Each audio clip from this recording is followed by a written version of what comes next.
बिहार से निर्दलीय सांसद पप्पू यादव जी हैं और इनको लेकर के एक कंट्रोवर्सी हो गई है। उन्हीं से सुनते हैं कि चुनाव आयोग ने इनको नोटिस या एफआईआर जो भी किया है उसकी वजह क्या रही और इनका क्या कहना है। पप्पू जी, क्या हुआ? पैसे बांटने का आरोप। अब एक बात बताइए, तो अभी तो अब चुनाव की प्रक्रिया शुरू, कल तक नहीं, नॉमिनेशन आज से शुरू है। भैया 4-4 सीएम के दावेदार वहाँ हैं हाजीपुर में। सादई गांव, सादई ब्लॉक के वो गांव। डिप्टी सीएम कौन कौन? अब भैया नित्यानंद बाबू सीएम के दावेदार है, चिराग भाई सीएम के दावेदार हैं, खुशवाहा जी भी सीएम के दावेदार अपने को कहते ही हैं। हमारे भाई, एक भाई भी हमारे सीएम के दावेदार है, उन्हीं का क्षेत्र सब लोग भैया। और जादवे 90% 70% का गाँव कटा, कुछ बाबू साहब हैं और कुछ अत्यंत पिछड़ा। भैया गाँव 15 दिन से कट रहा है। तो भैया 15 दिनों में सरकार को नहीं पता चला। सोनपुर गांव कट गया, कोई नहीं गया सोनपुर, उसका नाम है पूरा पश्चिम सोनपुर गांव में, और सब जादवे का गांव है, टोटल जादवे का गांव है। भैया ठनका में बर्बाद हो गए, वहाँ कोई नहीं पहुँचा। नरेंद्र यादव का सीट है, तो हम वहाँ लगभग 340 आदमी को हमने 3-3 हज़ार रुपया मदद की हमने, 340 आदमी।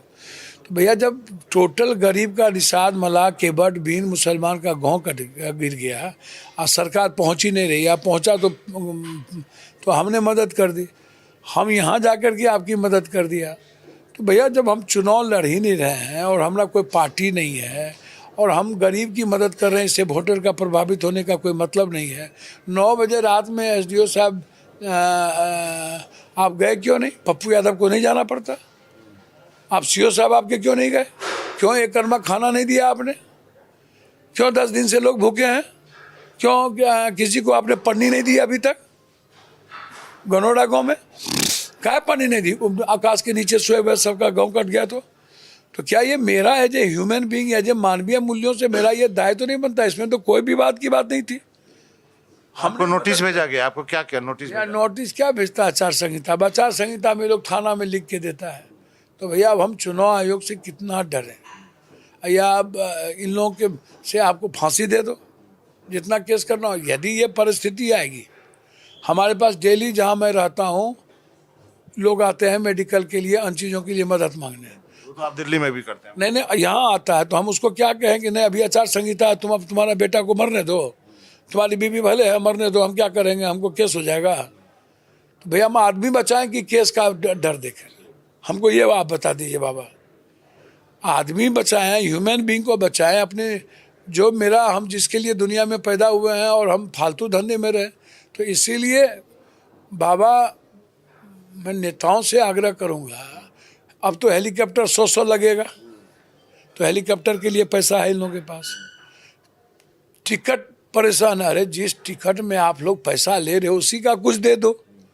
पैसा तो ले ही रहे हो सब लोग, कुछ पार्टी को छोड़ के सब लोग तो पैसा मजे में ले ही रहे हो, 4 करोड़ 8 करोड़, उसी का पैसा कुछ दे दो। तो वो भी आपके पास नहीं होगा। नहीं पैसा लेते हो तो जिसको टिकट दे दो, को पहले जाकर के उसको मदद कर दो। तो सब धंधा कर ही रहे हो और लोगों की मदद करोगे ही नहीं।